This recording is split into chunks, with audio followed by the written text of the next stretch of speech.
Today I want to talk about the first section of Debussy Claire de Lune, because the sound there is quite ethereal, and because sound is quite ethereal, I think it's really important to get it right. And that's why I don't really like when it's performed on electronic pianos, because it immediately makes it quite simple. So in my mind, whenever I think about sound, first I kind of visualize it. And I know you can say how one can visualize the sound. So I imagine it as it would sound, but also the kind of images and associations I would have with this. And obviously it's Claire de Lune, so it's a light of the moon. So it has to be really, really gentle and tender and quite soft. It wouldn't be bright. And so when we design the sound for this, we need to try to find the same effect. So I find in terms of piano playing, if you try to play with very precise piano technique, pressing the keys, the sound is going to be ugly, so you're not going to enjoy it. So I'm going to switch off my speaking microphone because it's going to create problems with the sound.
So my friends, I still managed to have a technical glitch because I'm recording this during the lockdown, but I hope you got an idea about the sound I'm trying to create when I play Claire de Lune.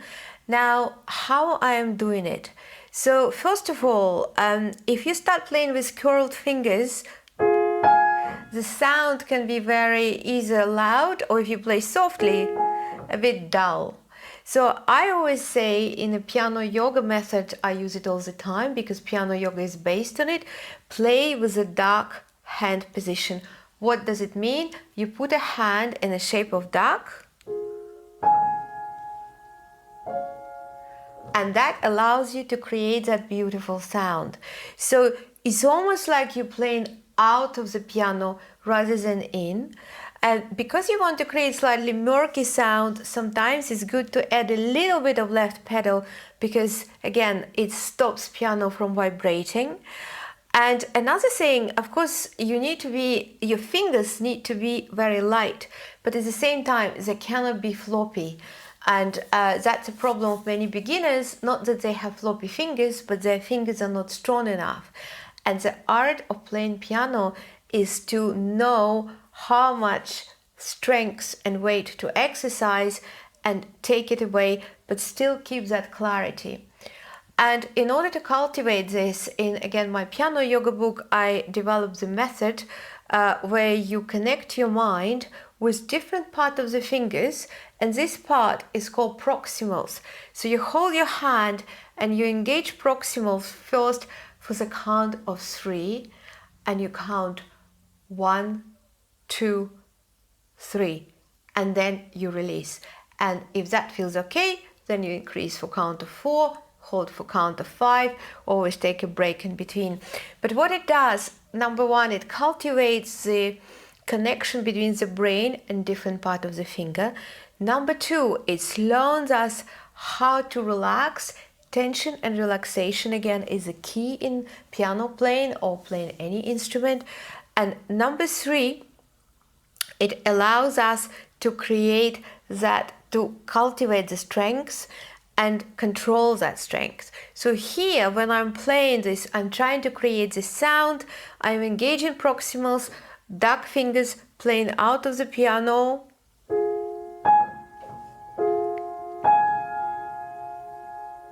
That sound, sorry, I had a little blip, etc. And of course you can see my fingers are not always that straight, but they're inclined to be more straight rather than curled. Also another reason, because if we use more finger on the key, we can create more of the singing tone. So that is a tip number one. Tip number two could be obvious for some, but still worth mentioning, because when we play, it's very important to cultivate the phrase. How do you cultivate the phrase? Please forgive me. Very simple. You just sing the tune. You sing it in your head, and imagine like if you were singing it. You don't have to be Enrico Caruso to sing it. You can even hum it. But watch how your voice, where would your voice go? So something like this.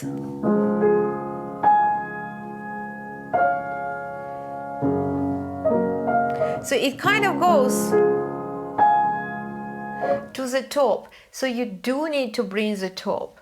Also, of course, human ear usually hears the top note, the top frequency better. So it's always good to show them, because that's where the ear would go naturally towards. So think every time when you play, how would you shape the phrase? Where is the culmination of the phrase?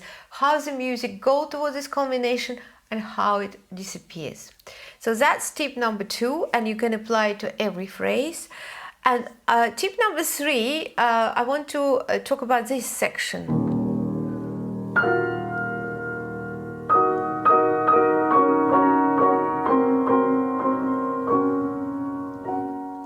So I played it quite fast, sometimes I play it even slower, but the key here for creating that sound and trying to cultivate stillness, because I always think if you want to cultivate sound with certain quality, you want to imagine the energy, the qualities of that sound, and then incorporate those qualities in actually our own movement on the instrument, and you will probably likely get the desired result.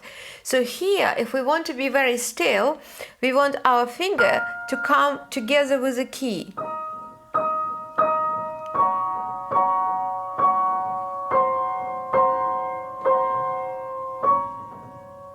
So what I'm doing, I'm bringing the finger, I'm almost not losing the contact with the piano.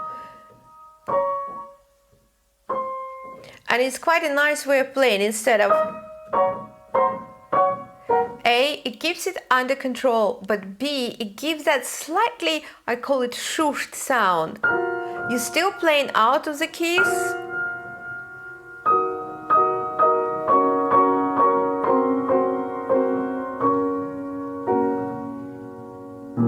So here, again, don't play inside of the piano, you can just do this.